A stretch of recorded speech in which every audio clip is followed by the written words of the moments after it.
Welcome to the Screaming Blackbird podcast. In this show, we will talk with military officers and professional leaders to explore Air Force careers and engage in leadership dialogue. The Screaming Blackbird podcast is created by the cadets at Air Force ROTC, Detachment 605 at North Carolina A&T State University.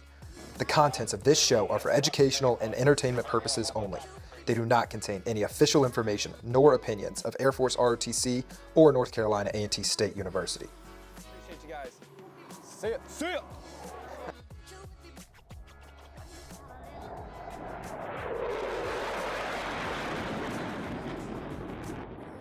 Hey Emma, how are you doing? Great. How are you, Jackson? Good to see you. Awesome. Good to see you too.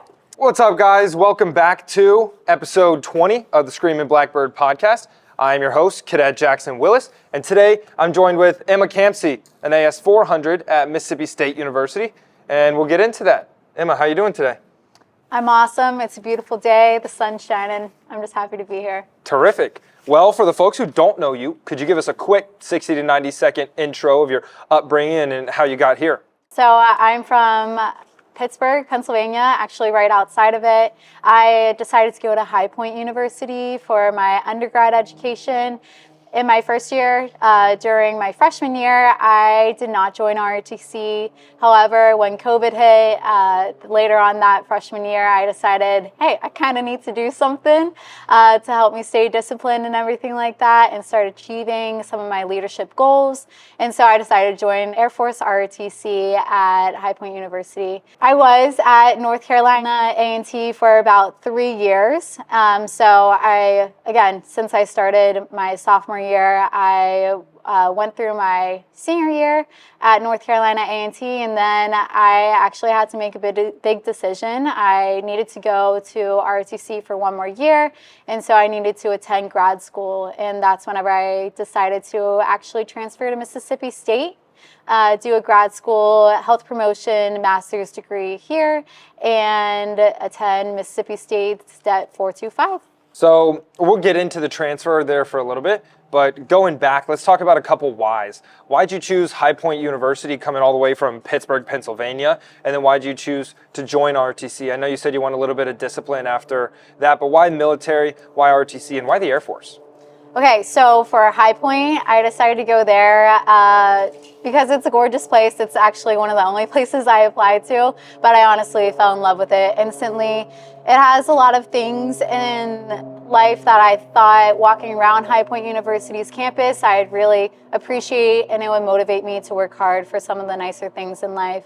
I also just absolutely love their exercise science program. They have a really cool biomechanics lab, so that's something that I was actually really passionate about. And I wanted to move a little further south, and I'm not being farther south enough because I want the heat, and it's still not even here in Mississippi unless it's summertime, so that's okay. For the military, I've always, again, wanted to be disciplined, physically fit. I thought that those are things that the Air Force would be able to offer me. I'm also very passionate about leadership, and so that was, again, another thing that I could get from the military. But initially, I was really looking at the military to kind of pay for med school.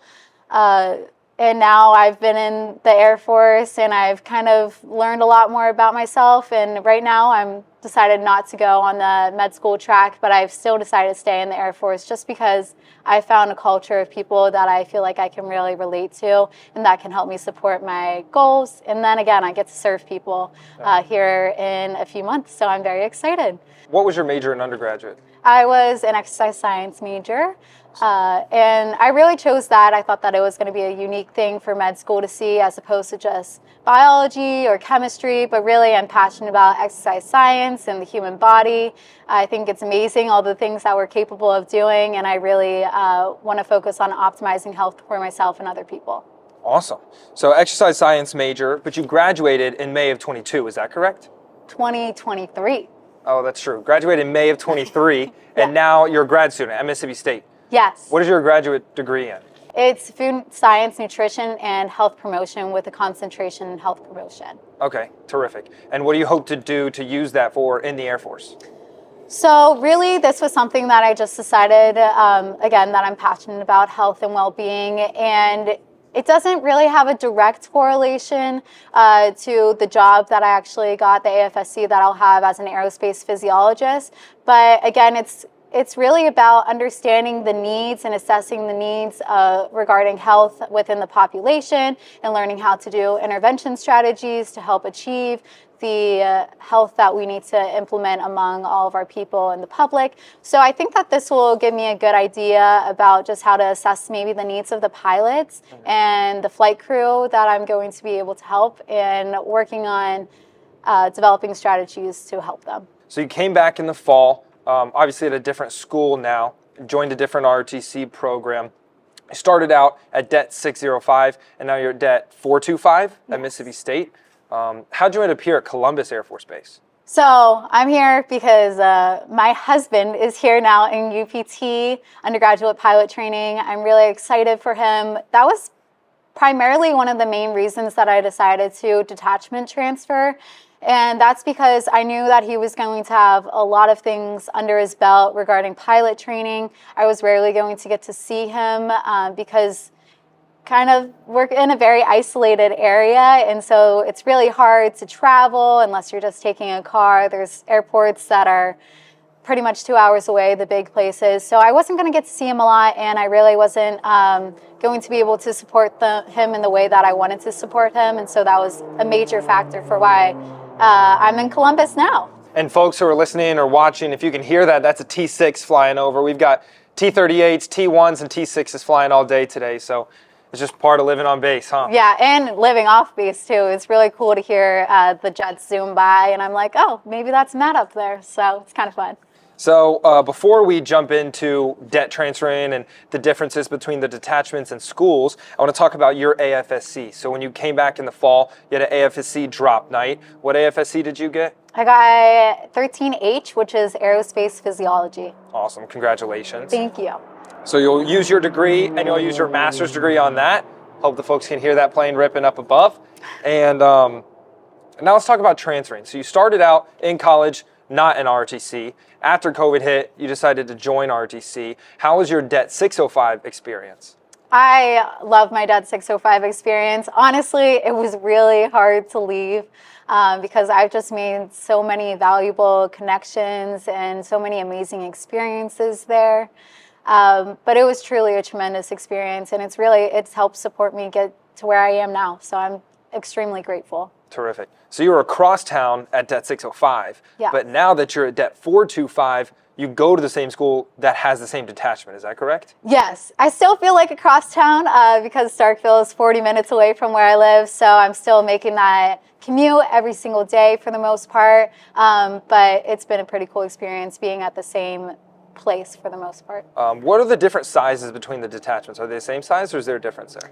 No, there's definitely a difference in them. I think Det 605 was probably like 50 to 60 people, and I had only 8 people within my AS class. But now here at Mississippi State, it's quite a big difference. I think there was probably 20 POC at Det 605, and now at Det 425, there's roughly like 40-something POC. Wow. So it's extremely big difference in the POC numbers and also the GMC numbers. Let's see, I think the total detachment numbers is in the 90s, I would have to say, and Det 605 was probably 60s, so yeah. Just a big difference. Cool. How was it experiencing showing up to a new detachment, all brand new faces, not really knowing anybody? Was there a little bit of a shock there? Were they super welcoming? How was that experience? Oh my gosh, this went so much better than I had planned in my head.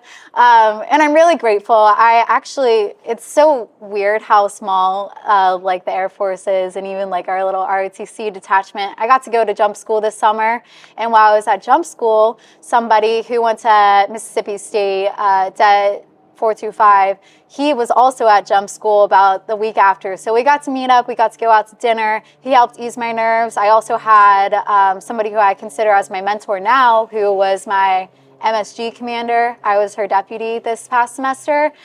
She reached out to me. We were constantly in contact. She was help easing my nerves. And then people continued to reach out over the summer, which definitely made the transition a lot smoother. But when I got there, really everybody's just been so incredibly welcoming. They've been checking in on me. They've been asking for my input. And I've just been overwhelmed with how kind they are to me. Awesome. Sounds like a shock, but it sounds like they were very welcoming. Yes. Let's talk about the culture shock. So you said you got married, and now you're at a new student, at a new school, pursuing a new degree with a brand new husband. Congratulations. Thank you. How's it been being a full-time student and have a husband who's currently in pilot training?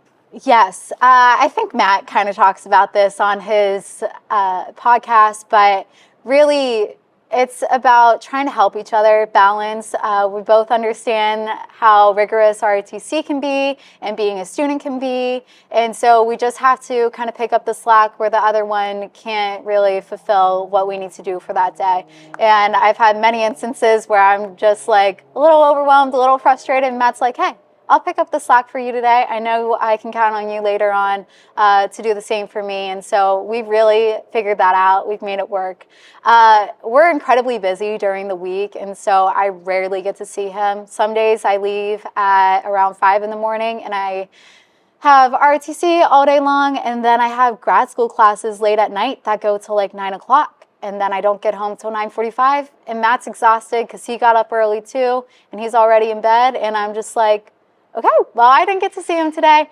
So we really try to prioritize our time together on the weekends, and we make sure that we put in little efforts here and there to make sure that we're able to maintain the relationship that we want and grow together. So you graduated from undergrad.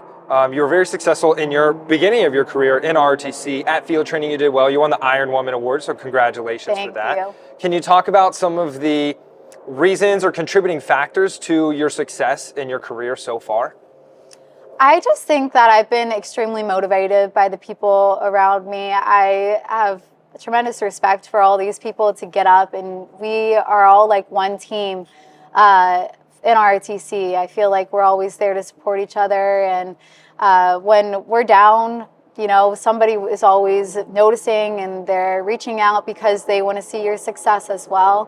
That's at least what I've experienced. So that's definitely contributed to my accomplishments. I also just understand that a lot of the maybe pain or the stress or discomfort that I'm experiencing, it's temporary. And so that's just something that I have to consider and move on. And then another thing that I really prioritize that's helped me this whole time is just focusing on my health. Again, as you can tell, I really am passionate about that, as that's something that I'm studying right now. And so I make sure to get a good night's sleep, and I make sure that I'm eating right and exercising outside of ROTC as well. And so these are just things that if I'm able to take care of myself and be in the optimal state of health, then I think that that's why I'm able to succeed well in other areas of my life. Most of our listeners are cadets or parents or alumni of Detachment 605, but we've got a few high schoolers that are interested in RTC and want to learn some more information. We know there's 3 commissioning sources, some of the academies, ROTC or OTS. You've got experience at 2 detachments in ROTC. So could you give some perspective to maybe a high schooler who just wants to know more information or wants to see what the appeal is to doing something like ROTC? Yes, if you have a local university near you, or if you don't, I would just call a university that you're interested in and ask them to connect you immediately with the ROTC department so that you can get in contact with the commander. I think that's huge, and something that I did whenever I was detachment transferring was like, hey, can you get me in touch with some of the cadets as well? And all the cadets there are just more than happy, again, to welcome you in. And so that's something that I would do. I would just reach out. It doesn't hurt to ask all these different kinds of things. And that's the way that you're going to get the best perspective. For many of the cadets that are in ROTC, especially at the smaller detachments, it's a very well-knit family, especially between the GMC and the POC. There's a close relationship there. Since you came in as a POC at a detachment, not knowing anybody, sounds like the POC and the cadre were very welcoming. Do you have a relationship with any of the GMC? How is that the same or different from your previous detachment? It's very interesting, and this was something that I was definitely asking a lot of questions about because I didn't want to overstep boundaries. But it seems like at Det 425, there's more of a focus on maintaining a professional relationship. Again, this was like, you want to do that at Det 605 as well, but maintain a professional relationship with the GMC, and they're more like you treat them as if you were enlisted. And as if they were enlisted and you're the officer. And so it's just maintaining that professionalism, giving some mentorship, but not asking them if they want to go hang out over the weekend necessarily, unless it's like a big detachment-wide or flight-wide kind of thing. It seems like that's more of the relationship that you have. And I really have respect for it. I was able to be a flight advisor, and so I thought that I was able to fulfill that role at Mississippi State. It let me get to know the faces of the GMC and interact with them and support them the best way that I could. But that's pretty much all the interaction that I have with them.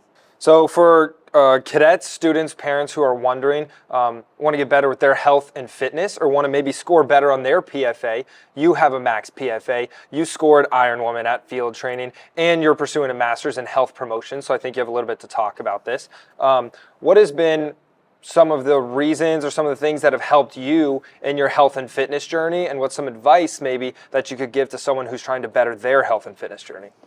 Yep, you got to listen to your body, but also you got to use the amazing capabilities that you've been given. And so I really just think that it's important to have a good balance among all areas of your life, whether that's social, spiritual, emotional, mental, physical, all those different areas, and making sure that you're listening to your body so you're not overworking, because they all are intertwined together.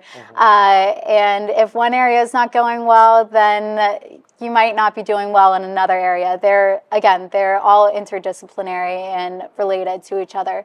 And so I think just taking time to assess each area of well-being is incredibly important. And it doesn't matter if you don't know a lot about it. There's plenty of people who have had the same struggles as you, probably in the same area of health that you're concerned about. And so reach out to those upperclassmen, those POC, because they've definitely struggled with some of the same experiences that you've had regarding your health in certain areas, like finances or physical well-being. So that's just something to think about. Yeah. Consider asking for help and trying to balance all these things. Terrific. So for cadets in the program, being a full-time college student and being in ROTC, usually you've got PT, which is physical training, starts at really early in the morning. Everybody says, wake up dark and early. I'll see you dark and early. And so how does someone manage their sleep and be successful in a program that makes you get up so early? It's really hard because we all kind of have a different sleep schedule as a college student. Some people get on the sleep schedule of staying up really late to finish all their work and then going to bed and sleeping in because they don't have classes till later. But as a ROTC student, it's really important to make sure that you're getting to bed early enough so that you can get 7 to 9 hours of sleep. And that might seem unpractical, but really I think that that's what allows me to focus on my classes and perform well at PT, invest my energy, give my 100% for that given day. And so you want to make sure that you're not scrolling on your phone or like interacting with brightness. Again, this is just what I've learned from listening to podcasts with Matthew Walker. He's like a sleep scientist. He's really cool. And then what I've learned from like my psychology classes and everything. So again, I'm not an expert on this, but this is what's worked for me. And so just making sure you're not scrolling on your phone, you're staying up late, looking at Instagram reels or anything like that, or watching TV or working on your computer. I really try to shut my homework time off an hour before I go to bed. And typically my brain doesn't work past 8 p.m., 9 p.m. So that kind of works out for me. But just doing that, making sure that you are able to have time to wind down and get in bed early at a decent time. If I have PT where I have to wake up at 4:30 in the morning to get out the door, I try to be in bed at 8:30, give myself 8 hours to really rest. Let's talk about balance. So in health promotions, or when you were talking about health and fitness, you said balance is very key. It's not just eating right. It's not just working out. It's not just sleeping right. It's finding a balance between all of those things. Attributing that to college and to ROTC, how have you been able to balance all the different responsibilities, like seeing your family, being in a relationship, being in ROTC, and being a full-time student? I'm sure you were an honor student as well. So can you talk about that? I was an honors student, and it was a really great experience. And this is actually one of the main reasons why I think I've been able to have such a balance, is because I've consistently surrounded myself with people who I want to be like. They have the same priorities as I do. And so people are prioritizing being a student, and people are prioritizing being an ROTC, and all these different things, they're prioritizing the same thing. And so our schedule really works out, and we're able to be passionate about excelling in those same areas. I had a roommate in college, multiple roommates in college, but most recently she was in ROTC, fantastic ROTC cadet. It didn't work out that she could stay in the program, but she really understood what I needed to do to be successful in the program. And she was also a straight A student, and so we were constantly working together and grinding together to be the best students that we could.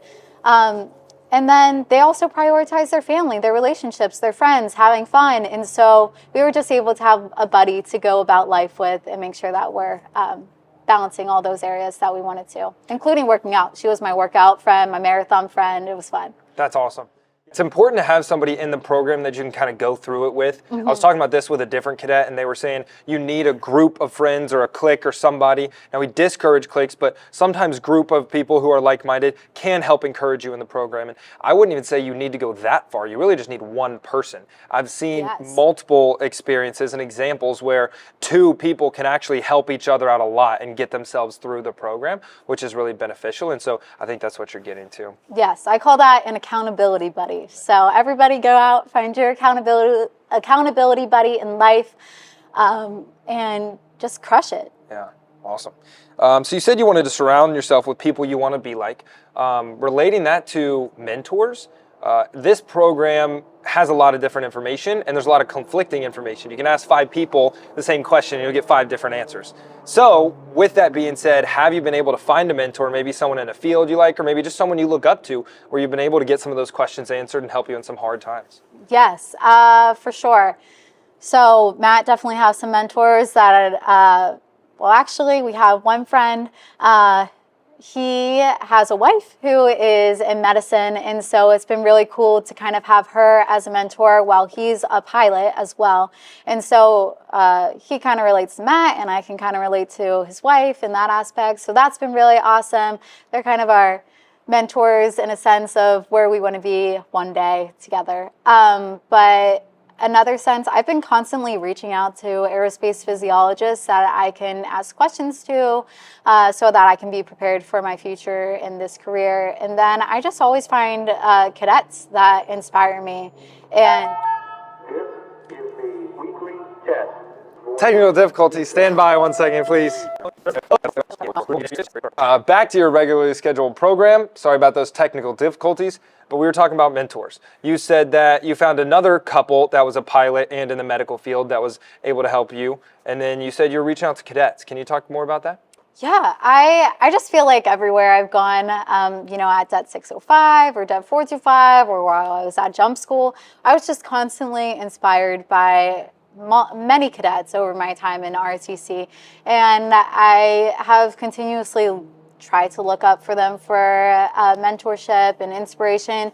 You don't have to have somebody that's much older than you and wiser than you to be somebody that you're inspired by. And so they're just people that I've been trying to emulate, especially in areas that I've been struggling to grow. And so I really appreciated how inspiring many of the cadets have been. Awesome. Going into your career, you said you got the AFSC Aerospace Physiologist. Congratulations. Thank you. What does the aerospace physiologist do in the Air Force?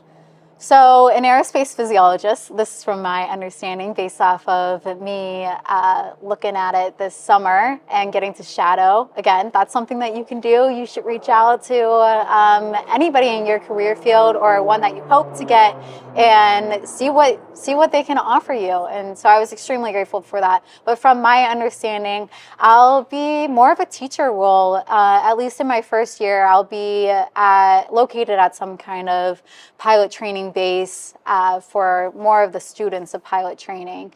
And so here I'll be teaching classes regarding physiology, which relates well to my exercise science major, and trying to break that down in terms that they can understand people who might have not experienced any physiology classes in their undergrad career, and then relating that to the aircraft and how this physiology is very important for the aircraft and what things might go wrong. And ultimately, I want to help them identify some things such as like spatial disorientation or becoming hypoxic whenever they're in the aircraft. And I can teach them how to correct, and that way they can fly safely up in the sky. Awesome. That's cool. That's what they do and who they work with. What sort of bases? Is it just pilot training bases, or do you work with active duty pilots that are deployed or stationed in squadrons around the world? Yeah, I think that from my understanding, I will be working with pilots. I think anywhere that you are having pilots fly, there needs to be some kind of aerospace physiologist there. And throughout my career, I'll progress and I'll be able to like retrain some of these people. I think after 5 years, pilots need to be retrained on like how to correct for hypoxia and different things so that they can continue to fly safely in their career. But there's other things like I'll be focusing on investigations at other bases where there might have been an aircraft crash or something like that, and I'll have to look into the human performance factors that might have contributed to that. One other thing is I'm going to be able to get to fly in the back of these jets or in the back of these planes, and so I'm really excited about that, and that allows me to understand the physiological effect that flying in an aircraft has on a pilot so that I can relate to them more, which is something that I'm incredibly excited for. Yeah. So. Skipping ahead, that's actually one of our listener questions is what plane would you want to fly in? If you could choose any plane, what plane would you fly or ride in that the Air Force currently has? Oh, geez. I don't know. Right now, at this point, I'm just excited to hopefully get in the back of a T6. It has an injection seat, which is like a little scary to me, but also that's kind of like a nice thing. Like if I have to rely on that, hey, that's good. But anyways, this is where I'll first be experiencing aerobatics, what that feels like pulling G's and everything like that, which I'll get a lot of training on in my aerospace phys school class. And so that's just what I'm excited. I'm excited to start off small and then progress from there. So you talked about you having to do trainings that the pilots do, so that way you can experience the effects and see what they're going through and help protect them or help them prevent themselves from getting hypoxic or doing something like that. Yes. With that, are there any other sort of trainings that you haven't talked about, like SEER or something else like that, that you would have to do? Oh, yes. I recently learned that SEER training is something that I'll get to go to. Very excited for it because it's really going to challenge me. Yeah. I have a feeling. So I don't think I do the whole entire SEER course that pilots go through, but since I will be flying in the aircraft with them, I think I do have some SEER training to do. So I look forward to it. Yeah, good luck. Talking about training, this is not the first time you push yourself. In your cadet career, you've had several opportunities to do things that may have frightened you in the first place. Can you talk about those experiences? I think you're referring to jumping out of an aircraft. Yes, I am. At free fall for the first time. Yes, free fall. The free fall program that the Air Force Academy offers. It's really an incredible program. I'm not great at jumping out of planes, and jumping out of planes for the first time by yourself, not tandem with anybody else.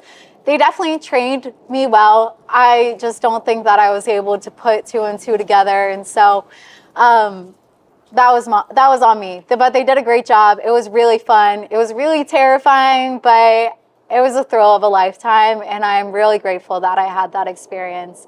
And really, that's the thing about the Air Force. Just keep on going after those opportunities. That's something that I forgot to mention earlier, why I joined the Air Force. And that's something that's definitely going to continue to keep me in for a long time. They will just give you opportunity after opportunity. And so just keep seeking after those. So we have a bunch of cadets that are listening that may have fears like yours, but are hesitant to push themselves outside of their box, and the Air Force is really encouraging them to. Are there any sort of words of wisdoms or mindsets that you were able to get in to help you overcome some of those fears that you think may help 15, 16, 18-year-old you? Oh, geez. Well, I definitely never thought that I would be jumping out of a plane. This is a tough question because somehow I've just evolved over time. But I think the main thing is to just keep doing hard things that you never thought that you were going to be able to do. Keep on pushing yourself beyond your limits. And I think, going through field training was definitely something that was frightening to me. But I realized that it's something that I have to do to get to where I want to be. And so I kept going on that. And then that gave me a little bit of more courage to do the next thing and then the next thing. And somehow I got to the point where I can jump out of a plane and things like that. And I think that that courage is just going to continue to build as I continue to do hard things. So that's my thing. Leading up to field training, this might sound silly, but I actually started taking cold showers. And I think that might have toughened up my mindset or something like that. But I was just trying to do hard things every single day leading up to field training because I didn't know how hard field training was going to be. I was doing 200 push-ups for like 2 months leading up to field training. And that's just something that I continue to stay disciplined on and do hard things. And so that's my biggest advice that I have for that. Talk about overcoming your fears, doing something difficult every day. It all amounts to something big. You never really know what you're going to expect in the future. What you did was pretty courageous, transferring detachments. You went from quite a small detachment to a large detachment. You transferred schools. You transferred states. You left a bunch of your friends, had to meet a bunch of new people. Can you talk about that transition and what the difficulties were like and how you were able to overcome that?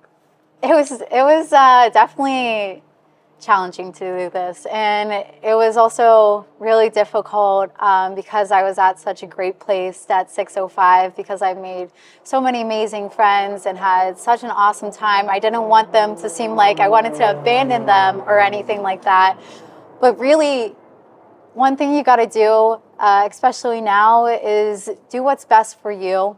And if you have built those amazing connections and you have friends that are really your friend, they're going to support you no matter what your decision is.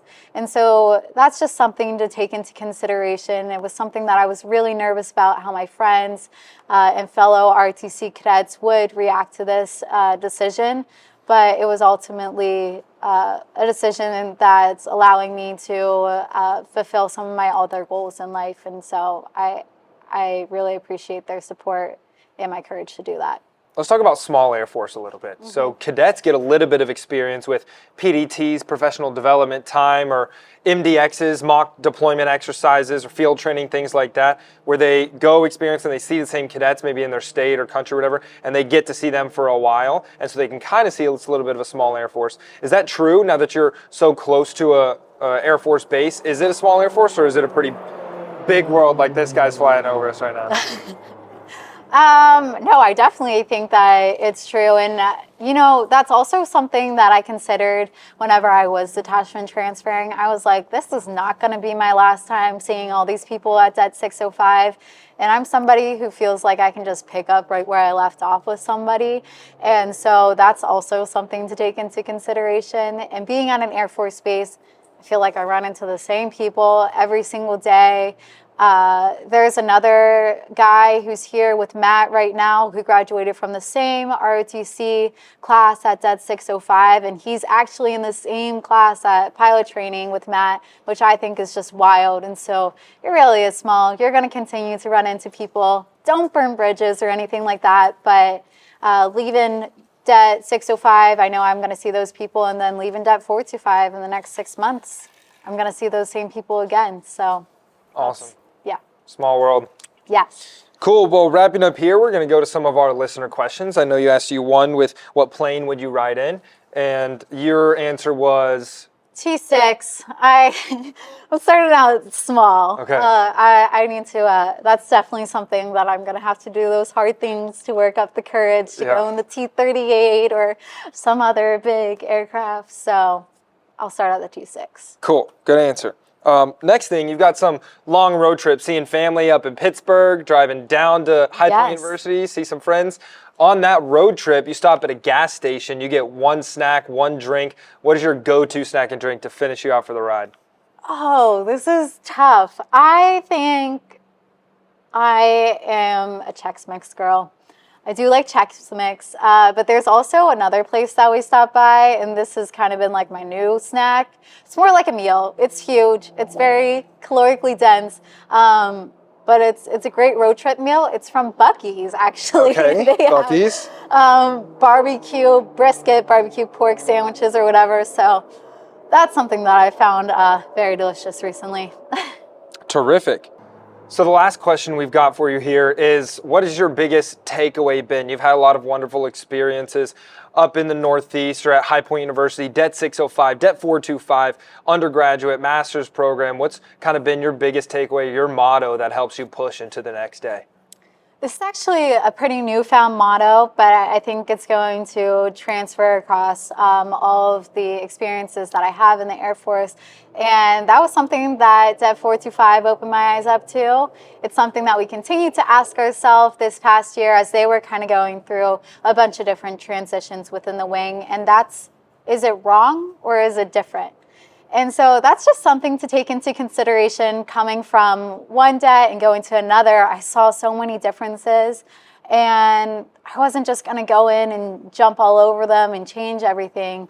I really had to start asking myself, is it wrong that they're doing it this way? Or am I just like uncomfortable by it because it's different? And so I really appreciate that perspective on things, and that's something I'm going to take as I become a lieutenant and start working in an aerospace phys unit. I'm not going to go in and change all those things. That's something we've heard from a lot of officers. Don't do that. Just take your time. Ask yourself, is it wrong or is it different? And see what you need to do from there. Well, Emma, that is all for us today. Thank you so much for coming on. We really appreciate you sharing some wisdom for the folks back home. I'm glad I could. Thank you. Thank you. If you guys have any more questions for Emma Campsey here, feel free to reach out to us on Instagram, Air Force, ROTC, Det 605. We'll be happy to answer your questions there. Feel free to tune in to some of our other episodes. Her husband was on the previous episode. We actually had a two-parter. It was amazing. And we'll have a lot of new episodes coming out in the future, so stay tuned. Thank you. See ya!